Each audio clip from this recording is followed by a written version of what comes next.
मनोजवम मारुततुल्यवेगम अजितेन्द्रियं बुद्धिमतां वरिष्ठं वातात्मनं वानरयूथमुख्यं अश्रीरामदूतं शरणं प्रपद्ये। मन को जीतने की शक्ति हनुमान जी में जी, जो मन को जिसको बस में करना हो। अच्छा बाबा जी, कुछ और भी जिज्ञासाएँ हैं। आपसे जब फ़ोन पे भी हमारी बात हो रही थी तो उस वक्त भी आपने बताया कि जब भी कोई विषम परिस्थिति आती है तो एक तो सबसे पहला आपका ध्यान हनुमान चालीसा पे ही जाता है। और आपने अपने अनुभवों का जिक्र किया था और कहा था कि मैं किसी को जब बताता भी हूँ, सलाह भी देता हूँ, तो सबसे पहले जो मेरे हृदय में जो बात आती है वो हनुमान चालीसा ही आती है कि हनुमान चालीसा के जरिए ही किसी समस्या का, संकट का निवारण किया जाए। तो अब तक के जीवन के अनुभवों की हम बात करें, चूँकि आप तो लगातार साधना में रत हैं, इतने लंबी साधना, जीवन का इतना लंबा अनुभव, तो इस निचोड़ पे अगर पहुंचा जाए और ये माना जाए कि हनुमान चालीसा ही अपने आप में अचूक है, ब्रह्मास्त्र है, और जब कोई सहारा, कोई साधन ना मिले तो हनुमान चालीसा ही पर्याप्त है। ये बिल्कुल सत्य है, ये बिल्कुल सत्य है। हनुमान चालीसा के एक एक शब्द में हनुमान जी का निवास है, एक एक शब्द में। और जीव की अंतिम गति है,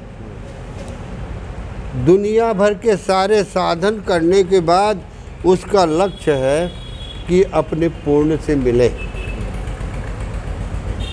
ईश्वर अंश जीव अविनाशी। जीव तब तक परेशान है जब तक वो शिव से नहीं मिलता है, और उसको उस शिव से मिलाने की क्षमता, आत्मदर्शन कराने की क्षमता, आत्मज्ञान की क्षमता भगवान की भक्ति का दर्शन कराने की क्षमता हनुमान जी में है। हनुमान जी की कृपा के बिन, इसलिए तुलसीदास जी के गुरु नाभादास थे, लेकिन नाभादास जी के द्वारा मार्ग तो मिल गया लेकिन दर्शन नहीं करा पाए।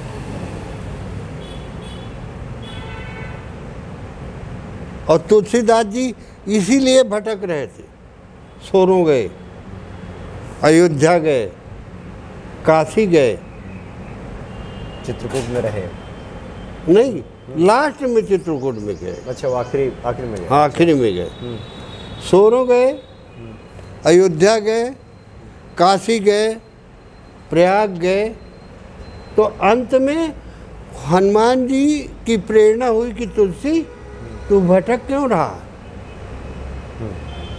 जी, तू भटक क्यों रहा है, जहाँ छोड़ के आया है वहीं है भगवान।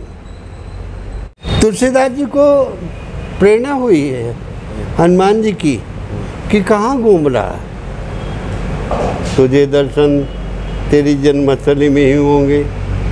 राजापुर से थोड़ी दूर चित्रकूट है, और वहाँ जा। और तुलसीदास जी बैठे थे, क्या कर रहे थे, राम घाट में बैठे थे, चित्रकूट के घाट में वही संतन की भीड़। और तुलसीदास चंदन घिसे तिलक दे तो रघुवीर। चंदन घिस रहे थे ठाकुर जी को लगाने को, इतने में राम जी पहुँच गए। अब बोले बाबा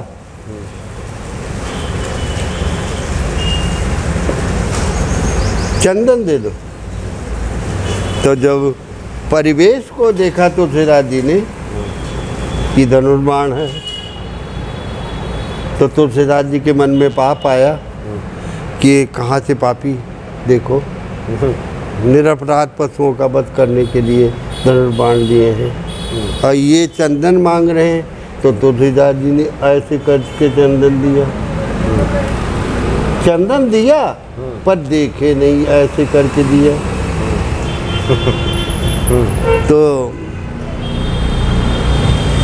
और फिर रोने लगे तुलसीदास जी। चंदन तो दे दिया पर रोने लगे। तो बोले बाबा, राम जी ने कहा बाबा, बोले बेटा, बोले तुम बाबा रोते क्यों हो इतना? बोले बेटा तुम उस बात को नहीं समझोगे, जाओ यहाँ से जल्दी से और मुझे रोने दो। बोले हम तो पूछ के जाएंगे।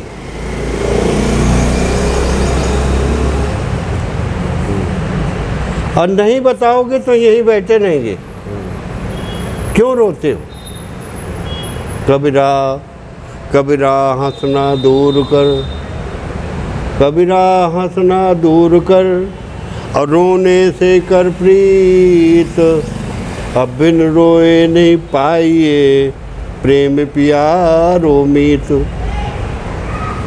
बिना रोए मिलता नहीं, कबीर जी कहते हैं। तो बोले जब जिद करने लगे राम जी, तो तुलसीदास जी ने कहा कि बेटा हमारे भगवान नहीं मिल रहे, मैं अपने भगवान को ढूंढ रहा हूँ, आ नहीं रहे। तो बोले बाबा तुम्हारे भगवान बड़े कठोर हैं। राम जी ने कहा कि बाबा तुम्हारे भगवान बड़े कठोर, इतना रोने के बाद भी नहीं आते। बोले बच्चा ऐसा मत कहो, हमारे भगवान तो बड़े कृपालु हैं। श्री राम चंद कृपाल भज मन हरण भव भय दारुणम, नवकंज लोचन कंज मुख कर, कंज पद कंजारुणम। श्री रामचंद्र कृपाल भज मन हरण हो भय दारुणम। हमारे राम जी बड़े कृपालु। अरे कृपालु होते तो अब तक आ न जाते, राम जी ने कहा। तो लगता है कि बेटा ऐसा मत कहो, हमारे भगवान तो बड़े कृपालु हैं। और माने बेटा तुम जाओ, मुझे रोने दो। इतने में हनुमान जी ने सोचा कि अगर मैं नहीं जाऊंगा तो सामने आने के बाद भी दर्शन नहीं कर पाएंगे। अभी मोतिया बिंद लगा हुआ है, मुझे मोतिया बिंद छुटाने के लिए, दूर करने के लिए मुझे जाना पड़ेगा। तो हनुमान जी तोते का वेश बनाए, और तोते के वेश में मने कहते हैं कि तुलसी जिनको तू चंदन दे रहा है, जिनको तू बेटा बेटा कह रहा है, वही राम है। जब तोते के रूप में हनुमान जी ने बताया, तब फिर चरणों में गिर गए। तो मेरा कहने का मतलब ये है कि हनुमान जी को इसीलिए गोस्वामी जी ने लिखा है कि जय जय जय हनुमान गोसाई, कृपा करो गुरुदेव की नाई। जैसे गुरु भगवान का दर्शन करा देता है, पर मुश्किलें होती हैं, आसान बड़ी मुश्किल से। अब आदमी बनता है इंसान बड़ी मुश्किल से। ढूंढने वालों को प्रभु मिल जाते हैं, लेकिन ये आँख कर सकती है पहचान बड़ी मुश्किल से। प्रेम का जाम पिया जाता है सर को देकर, तब कभी मिलता है भगवान बड़ी मुश्किल से। हैं हनुमान जी। तो मैं से तुलसीदास जी सबसे पहले गुरु की वंदना करते। अब भगवान की प्राप्ति में गुरु जी का रोल भी बहुत बड़ा है। तुलसीदास जी को तो बता दिया, राम जी का दर्शन करा दिया। पर गुरु कैसा भी हो, अगर उसकी निष्ठा है और प्रेम है तो वो दर्शन के करीब पहुंचाने का काम गुरु जी का है। जी जी। इसलिए गोस्वामी जी ने लिखा है कि गुरुपद पंकज सेवा, गुरुपद पंकज सेवा, तीसर भक्ति अमान, और चौथी भगति मम गुण गण करे कपट दसगान। प्रथम भगति संतन कर संगा, और दूसर ते मम कथा प्रसंगा। गुरुपद पंकज सेवा, तीसर भक्ति अमान, और चौथी भगति मम गुण गण करे कपट दजगान। मंत्र जाप मम दृढ़ विश्वासा, अपंचम भजन वेद प्रकाशा। तो गुरु जी के चरणों में प्रीत हो। एक हम आपको कथा सुनाते हैं जी। एक राजा की बेटी थी, अकेली अकेली लाडली बेटी थी, और उसका नाम था बैरागवती। अच्छा। लड़की का नाम था बैरागवती, अकेली संतान बेटी, और उसका नाम बैरागवती। तो अब वो बैरागवती यथा नाम तथा गुणा, जैसा नाम था वैसे गुण थे। उसको सारे संसार का वैभव ना के बराबर दिखता था। क्या राज है, क्या पाठ है, ये सब कुछ नहीं दिखता था। रातों दिन भगवान की सेवा में लगे रहना, संसार की नश्वरता का चिंतन करना, संसार में केवल भगवान को ही देखना। तो माता पिता ने सोचा कि बेटी इस तरह की निकली कि न इसे राज से मतलब, न पाठ से मतलब, न माता से मतलब, न पिता से मतलब, न परिवार से मतलब, तो ये जंजाल को संभालेगा कौन? ये जो दुनिया भर का आडंबर हमने रोक के रखा है, कौन संभालेगा? उसे कौन संभालेगा? तो माँ को पिताजी ने कहा, बैरागवती के पिताजी ने कहा कि अपनी पत्नी को कि तुम अपनी बेटी को किसी तरह से लाइन में लाओ। तो वो कभी पार्क में ले जाना, कभी सिनेमा में ले जाना, कभी कहीं ले जाना, कभी कहीं ले जाना, कि ताकि ये बेटी हमारी आधुनिकता में आ जाए, संसार में आ जाए। लेकिन जो भगवान के चरणों में है, वो उसको जो संस्कार पड़ गए हैं, मैंने आपसे चर्चा की थी कि माता के दोष के कारण लड़का चरित्रहीन होना, अब पिता के दोष के कारण लड़का मूर्ख होता है, अब परिवार के दोष का कारण लड़का कायर होता है, खुद के दोष के कारण दरिद्र होता है। तो वो संस्कार कहाँ जाएंगे? आप कितना भी प्रयास करिए। इसीलिए संतों ने कहा है कि संस्कार नहीं जाते। कोयला हो न उजरा, चाहे 9 मन साबुन लगा दो, कोयला सफेद नहीं होगा। तो अब बेटी के ऊपर कोई प्रभाव नहीं, रातों दिन भगवान के ध्यान में, माई में तो गोविंदियो अमोल, भगवान के ध्यान में मीरा जी की तरह लगी हुई थी, उसका अलग से महल था। तो किसी से उसने सुन लिया कि भगवान की प्राप्ति के पहले गुरु बनाना आवश्यक। अब राजमहलों की बेटी, उम्र 12 साल, गुरु किसको बनाया जाए? गुरुपद पंकज सेवा, तीसर भक्ति अमान, चौथी भगति मम गुण गण कट कपट तजगान। गुरु के चरणों की सेवा, श्री गुरु चरण सरोज रज। तो गुरु के चरणों की सेवा कैसे मिले? मैं गुरु की सेवा बनाऊँ तो वो जितना भी साहित्य मिलता था, गुरु के भजन मिलते थे, वो सब पढ़ती थे रहती थी, उसी को गाती रहती थी। गुरु मंगलम गुरु पाद मंगलम, गुरु मंगलम गुरु पाद मंगलम। ओम मंगलम ओंकार मंगलम, गुरु मंगलम गुरु पाद मंगलम। गीत गा रही थी अपने महल के ऊपर बैठ। तो उसकी आवाज़ को सुनकर 4 चोर उसके मने महल के नीचे खड़े थे।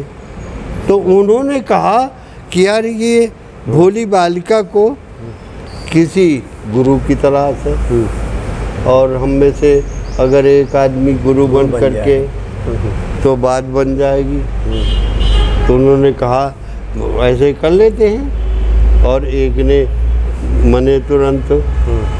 आजकल गुरु बनने में क्या देरी है? फूलों के बनन उनके कांटे हैं जुबानों में, फूलों के बदन उनके कांटे हैं जुबानों में। शीशे के दरवाजे हैं पत्थर की दुकानों में। जरा सी ठोकरें लगते, जरा सी ठोकरें लगते, गिर जाएंगी दीवारें। आहिस्ता जरा चलियो तुम शीशे के मकानों में। बोलही मधुर बचन जिम मोरा, अखाई ब्याल अहि गरुड़ कठोरा। मयूर कितना बढ़िया बोलता है, लेकिन खाता क्या? सांप खाता है। हाँ, जैसा खन खाए अन्न वैसा हो मन, जैसे ये पिए पानी वैसे बोले वाणी। तो एक साधु बन करके और सीताराम सीताराम सीताराम का कीर्तन करता हुआ दरवाजे में आ गया।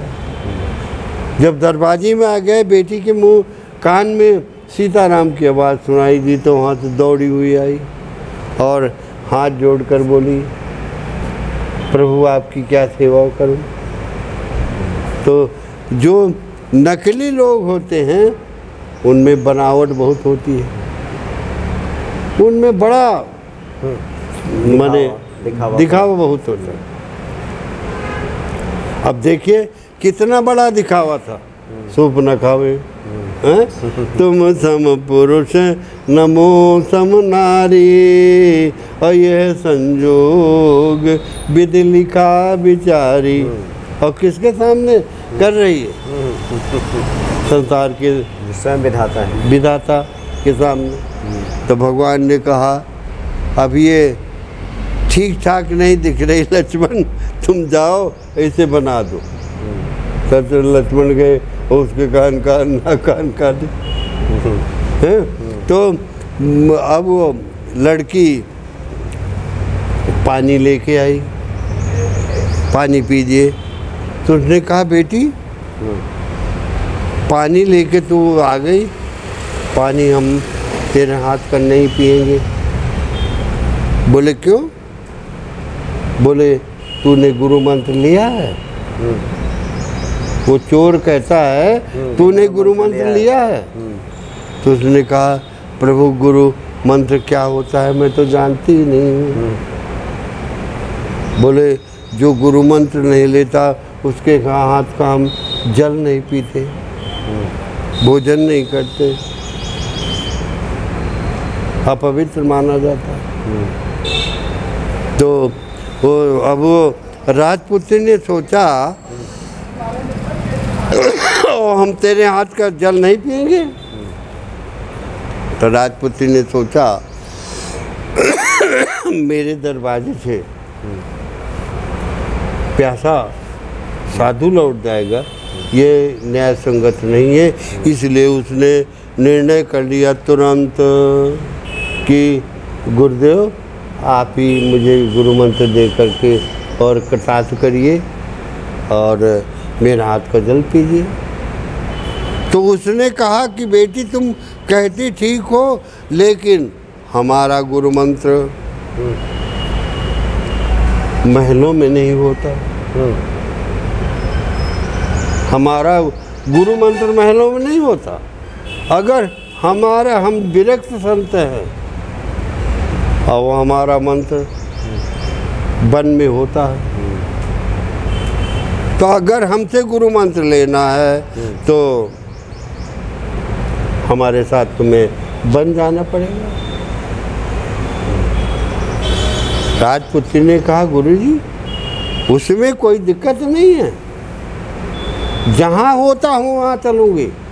अब मैं तो हृदय से मान ली हूँ गुरु ब्रह्मा गुरु विष्णु गुरुदेव महेश्वरा गुरु साक्षात परब्रह्म तस्मै श्री गुरुवे नमः। मैं तो निश्चय कर लिया हूँ, मैं आपसे गुरु मंत्र लूँगी। पर ये बताइए कि वन में जाने के बाद गुरु मंत्र लेने में कुछ सामान मान लगता है, क्योंकि वहाँ तो मिलने वाला है नहीं, तो कुछ सामान ले लूँ।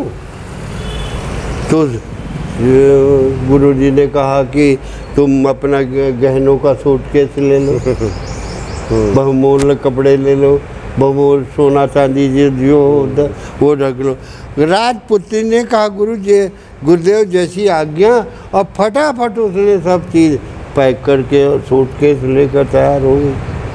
आ गया कि गुरुजी पीछे पीछे बैरागवती बेटी 12 साल उम्र है, और वो घोर जंगल में ले गया। घोर जंगल में ले गया, एक बट वृक्ष के नीचे रुका और रुक करके राजपुत्री कभी एक पग नहीं चली थी। गुरु बनाने के लिए उसने हजारों कदम तय की, छाले पड़ गए, हाँ फफोले पड़ गए, पर जिसके ओठों में हंसी और पाँवे में छाले होंगे, प्रभु वही तेरे ढूंढने वाले होंगे। भगवान की कृपा से अब उसने कमर से एक रस्सी निकाली गुरु ने, और पेड़ के बराबर में खड़ा करके राजपुत्री के हाथ बांधने लगे। तो राजपुत्री ने कहा गुरुजी ये आप क्या कर रहे हो? बोले अभी तुझे मंत्रों के द्वारा बांधते हैं, फिर मंत्रों के द्वारा खोलेंगे। राजपुत्री को के हाथ बांध दिए, पैर बांध दिए और सीने को बांध दिया, और जब पूरी तरह से बंध गई तो गहनों का सूटकेस उठाया और चल दिया। राजपुत्री ने कहा गुरुजी आप कहाँ जा रहे हैं, कब तक लौट के आएंगे?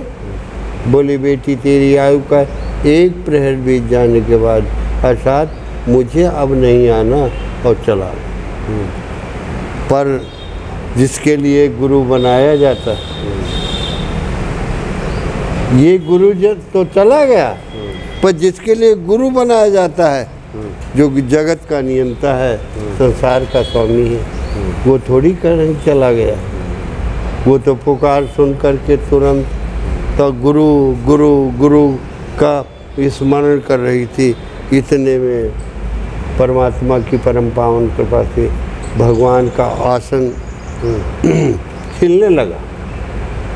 जब भगवान का आसन हिलने लगा तो भगवान ने नारद जी को बुलाया और नारद जी को कहा कि नारद, बोले क्या है प्रभु? बोले जाओ कोई तप कर रहा है तो उसको तपस्या से विरत करो, मेरा आसन हिल रहा है। तो नारद ऐसे पापियों का पता तो तुरंत लगाते हैं। नारद ने आकर के देखा कि जंगल में एक राजपुत्री को और राजपुत्री को कोई बांध गया और नकली गुरु राजपुत्री से पूछा बेटा तुझे कौन बांधा? बोले मेरे गुरुजी बांध गए। बोले गुरु कैसे? गुरु भी कष्ट देते हैं पगली। बोले तुम्हें बाबा मालूम नहीं है, गुरु कुमार से कुंभ है, गुरु कुमार से कुंभ है, गढ़ गढ़ काटे खोट, अवंतर हाथ सहार है, बाहर होए चोट। गुरु तो कुम्हार तरीके होता है, जैसे कुम्हार घड़ा बनाता है, ऊपर से तो ठोकता है, पर जितने ताकत से ऊपर से ठोकता है उतने ही ताकत से मने नीचे हाथ लगाए रहता है। बैलेंस अगर जरा भी बिगड़ गया तो घड़ा फूट जाएगा। तो उसने कहा गुरु कुम्हार से कुंभ है, गड़ गड़ काटे खोट, अवंतर हाथ सहार है, बाहर हो चोट। बोले बांधो गुरुदेव को न बंधन खुलवाऊंगी। मेरे गुरुजी बांध गए हैं, जब वही आएंगे तब खोलेंगे, मैं बंधन नहीं खुलवाऊंगी।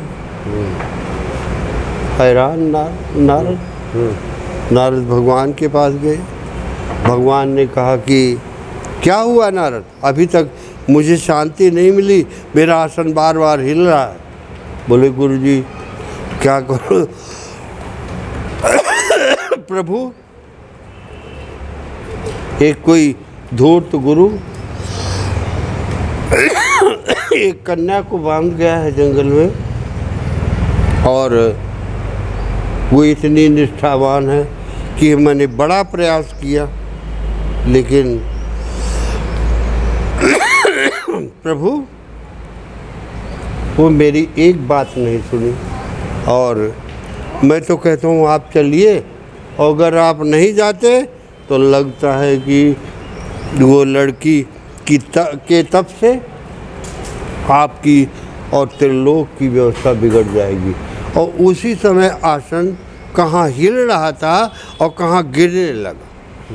जब नीचे जिसमें भगवान बैठे थे वही गिरने लगा। तो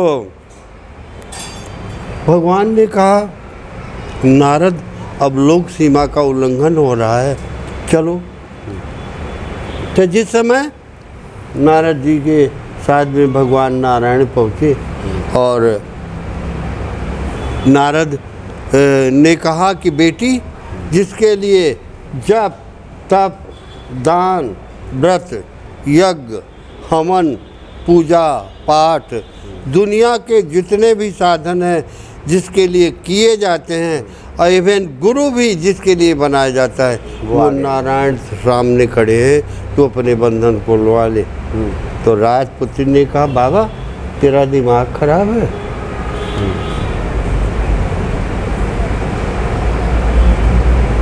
मैंने कहा तू यहाँ से हट जा, और नारायण की मुझे ज़रूरत नहीं है, मेरे अपने गुरु की ज़रूरत है। जब गुरु जी आएंगे तभी बंधन खोलेंगे, वरना ये बंधन खुल नहीं सकते। बांधो गुरुदेव को न बंधन खुलवाऊंगी, मैं गुरु जी का बांधा हुआ बंधन नहीं खुलवाऊंगी। तो भगवान नारायण मुस्कराने लगे और कहने लगे नारद इसके गुरु को खोज लो।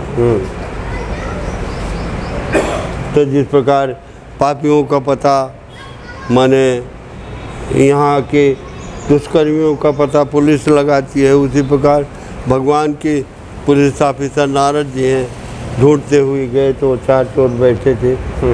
जो उसका गुरु था उसको कहा चल तुझे भगवान बुला रहे। बोले बाबा हम तो पापी हैं, हम रात दिन हमारे चोरी करना डाका डालना गलत काम करना है हमारा पेशा है, हमको भगवान कैसे बुलाएंगे। तो नारद जी ने कहा अरे चल बे तेरा भाग्य खुल गया, मैंने तेरी शिष्या को भगवान दर्शन दे रहे हैं, उसके साथ तेरा भी उद्धार करेंगे। लिवा के लाए और उसके सामने वो जब वो आया तो हाथ जोड़कर भगवान ने कहा गुरुदेव इस बेटी का दीक्षा संस्कार पूरा हो गया है, मेरे बाप इसके बंधन खोल दे और नहीं ये मर जाएगी। जब वो बंधन खोलने लगा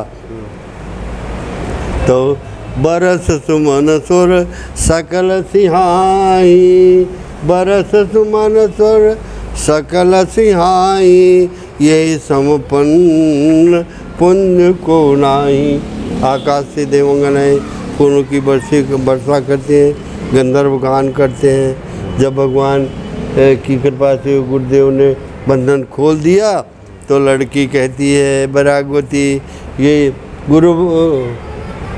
गुरु गोविंद दोनों खड़े, गुरु गोविंद दोनों खड़े, काके लागू पाए, अब बलिहारी गुरु आपने गोविंद दियो बताए। गुरु और भगवान मेरे सामने खड़े हैं, मैं पहले किसके पैर पढ़ूं? तो भगवान बोले बेटी इसी के पैर पढ़ो, अगर ये ना मानता तो मेरी प्राप्ति न होती। बोलो गुरुदेव भगवान की। इसीलिए गोस्वामी जी कहते जय जय जय हनुमान गोसाई, कृपा करो गुरुदेव किनाई। जो सदबार पाठ कर कोई, अछूट बंद महासुख होई। जो ये पढ़े हनुमान चालीसा, होए सिद्ध साखी गौरी सा। तुलसीदास सदार चेरा, कीजे नाथ हृदय माडेरा। पवन तनय संकटन मंगल मूरत रूप, राम लखन सीता सहित हृदय बसो स्वरूप। लखन सिया रामचंद्र की। बाबा जी, आखिर में आपके बहुत सारे जो भक्त हैं जो हनुमान भक्ति पे आपको सुनते हैं, हनुमान जी के जन्मोत्सव के मौके पर आपके आशीर्वाद के अभिलाषी हैं। आप ऐसे लोगों को उस पुण्य दिवस के मौके पर वो चाहते हैं कि आप उन्हें आशीर्वाद प्रदान करें। हृदय से आशीर्वाद देते हैं कि हनुमान जी की कृपा उन पर बनी रहे। मैं अपनी वाणी को विराम देता हूँ। जी जी बाबा जी, बहुत बहुत धन्यवाद आपका। और काफ़ी आपने भाव विभोर कर देने वाली कथा भी सुनाई, हनुमान जी की महिमा का भी गुणगान किया। और हम समझते हैं कि निश्चित तौर पे इससे भक्तों के हृदय में अनुराग, जो आस्था है, जो विश्वास है, उसमें बढ़ोतरी होगी। बहुत बहुत धन्यवाद आपका। जय सिया राम। जय श्री जय सिया राम।